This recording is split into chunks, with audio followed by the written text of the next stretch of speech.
Hi, this is Deborah Atkinson, the author of You Still Got It Girl, the After 50 Fitness Formula for Women, and I'm here to say that most of the clients and the customers that I've worked with over the years, self included, we all sabotage ourselves at some point. There comes that time where there's actually a phenomena and somebody gave a name to it. We have this glass ceiling, and it's this level of happiness that's our comfort zone.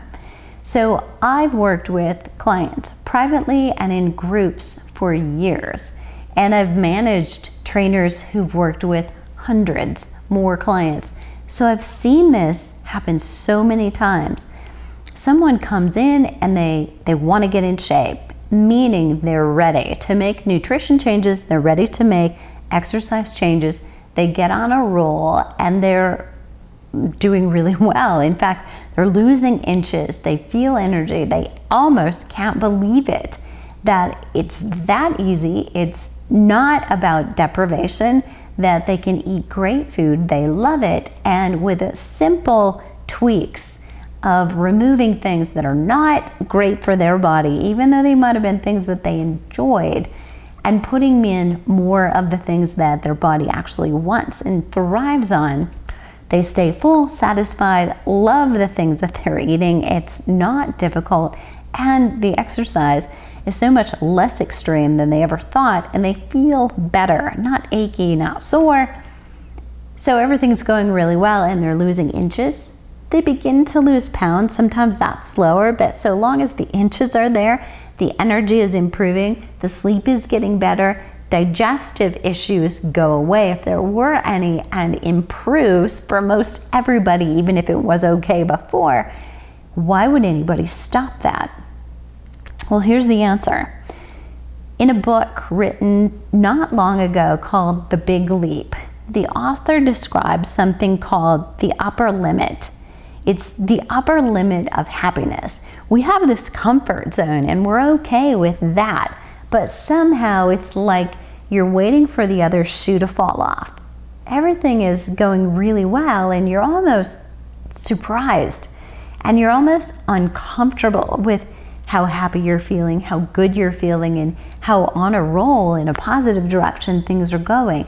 That's about the time that we all tend to sabotage ourselves.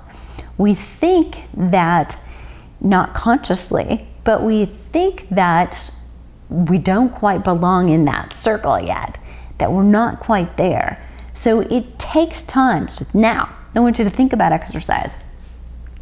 So when you first start an exercise program, the common meme goes, what's hard now will be your warm-up later. It's the same idea.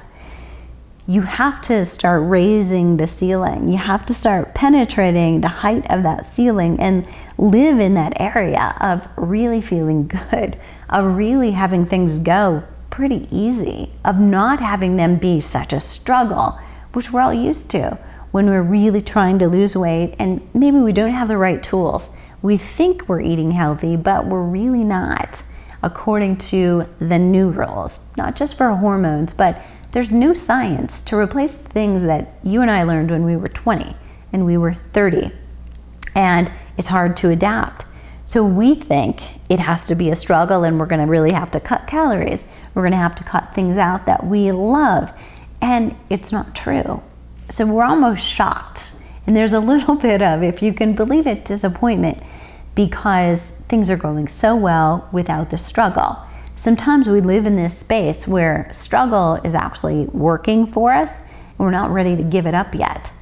So I see it all the time. People get really close to doing the right thing and going in the right direction, and then they'll have a day or a meal where they'll sabotage themselves and really splurge and then feel terrible about it, and it becomes another meal or another binge and a dessert and a couple of days where they really fall off, and then they feel terrible about it and beat themselves up.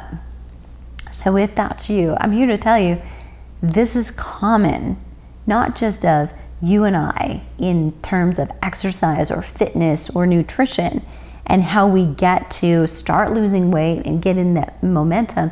It's true of our work as well. And you may notice it more clearly there because you're a little bit more removed from the personal piece of losing weight and feeling better about yourself.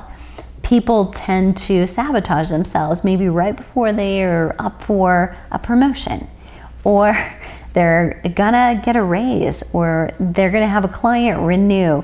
Things like that tend to, if everything is going really well, some of us haven't adapted yet. It's hard. So every time you level up to the next new and better you, and we're always doing self-improvement, there's that chance that you're gonna take a step backward in the midst of that journey. So allow it, plan for it.